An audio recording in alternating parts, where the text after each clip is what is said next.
The smell of burnt toast. Again. That's what my life had become. A series of small failures that somehow perfectly captured everything wrong with my existence.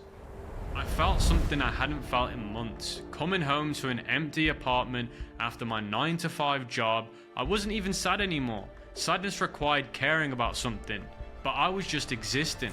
But sometimes the universe has a twisted sense of humor. My phone buzzed with something that would change everything. This 22-year-old made $10,000 in 30 days, selling products that he never even touched. $10,000. I made barely $2,000 a month at my 9-to-5 job, filing invoices, answering emails about delivery schedules. So I decided to type how to start dropshipping on YouTube, and I fell headfirst into the rabbit hole of making money online. Online tutorials explaining every step, case studies showing real results, fake gurus promising overnight riches.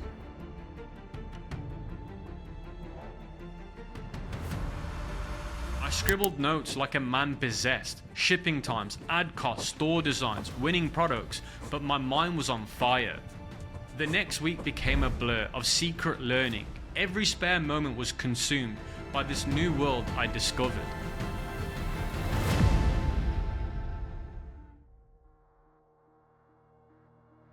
For the first time, I felt different. While washing my face, I stared into my own eyes and realized that something inside me had finally woken up. I started to believe I could do it.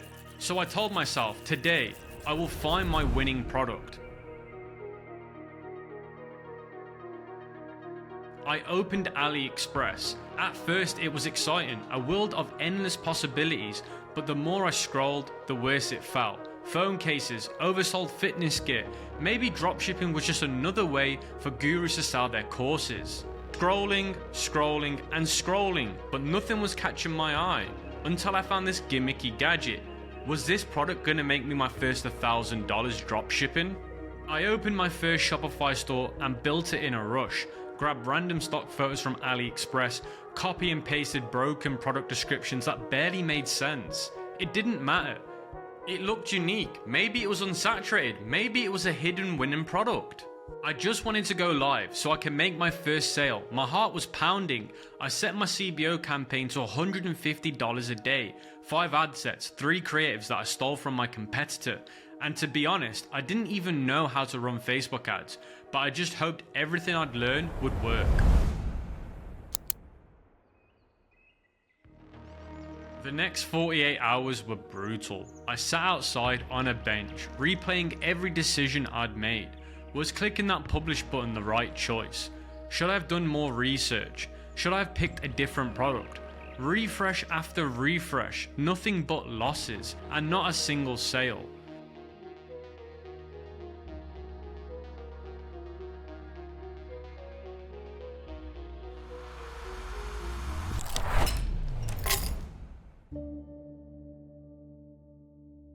But instead of quitting, I forced myself to look deeper.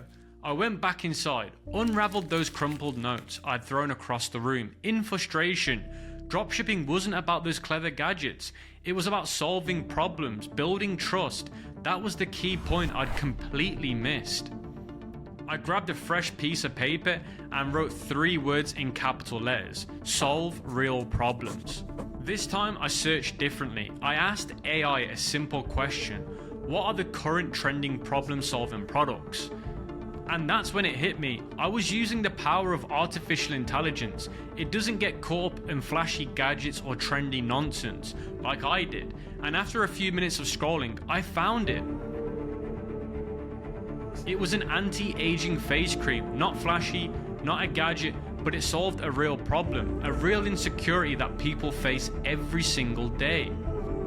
I went to bed with the entitlement that I deserved my first sale. So I decided to create a Shopify store again, slower this time. During my lunch break at my 9-to-5, I was building something different. So I looked for it on AliExpress and found it for $15, but it didn't stop there. I used AI to write a compelling product description that actually spoke to people's insecurities and desires. Then I prompted it to create images for my Shopify store and my Facebook creatives that looked compelling, trustworthy in an infographic style. The results were insane, and this time they were my unique content. I even got it to map out a complete game plan for the next 1 to 5 days. And then came the moment of truth again, launching my Facebook ads for the second time.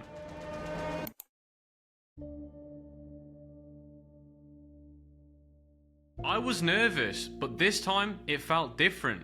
This wasn't desperation, clicking a button and hoping for magic. This was strategy.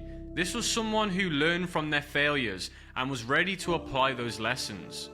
I left my 9 to 5 with goosebumps. Did I finally figure this out? The first 24 hours were pure agony. I was trying to ease the nerves by playing video games, but every time my phone buzzed, just work emails, just random apps, just disappointment, over and over again. The waiting was torture. I tried to kill time by reading books, flipping through pages without absorbing a single word. But every few minutes I'd grab my phone, checking for that Shopify notification sound. Refresh, nothing. Refresh, again, still nothing.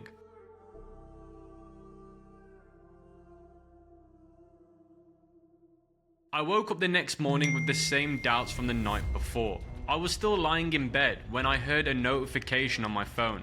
Shopify notification I'd been waiting for one order for $49.99. I just laid back and my mind completely froze. I couldn't believe that somebody I don't know, somebody who I'd never met, just bought my product. But just as the excitement was building, when I was walking, I got a notification that changed everything. Facebook had disabled my ad account. I dug in deep, forums, YouTube videos, endless Reddit threads. Some people said it was over, forget about it. Others said make a new account and start fresh. But I refused to start from zero. I asked AI what to do and decided to send support tickets, attach screenshots of my store, and begged Facebook to see it wasn't a scam. All while sitting at my 9 to 5 office, constantly looking over my shoulder, worried that my boss would see me. I felt really disappointed, like maybe this was just the end. My heart sank with each automated reply. Then one morning I received a notification. The red banner was gone. Account reactivated, so I quickly grabbed my laptop and relaunched everything. Smaller budgets, this time tied to targeting, no wasted ad sets, and finally a sign of relief, I got my ads back up and running. At first, complete silence. Then one sale came through, then another. By the end of the first day back, I had more revenue than my entire first attempt. Cha-ching, cha-ching, cha-ching. The notifications kept coming. In that moment, I knew this wasn't luck anymore. This was the process working over the next few days. I reinvested every single penny back into the business. Day 14, the final day of my challenge, I refreshed my dashboard one last time. The numbers seemed impossible. I closed the app and reopened it just to make sure the numbers stayed the same. $1,047 in profit in just 14 days. But hitting $1,000 was just the beginning. Now I had to prove I could scale this store to $10,000 in part 2. So the real question is, should I do a part 2?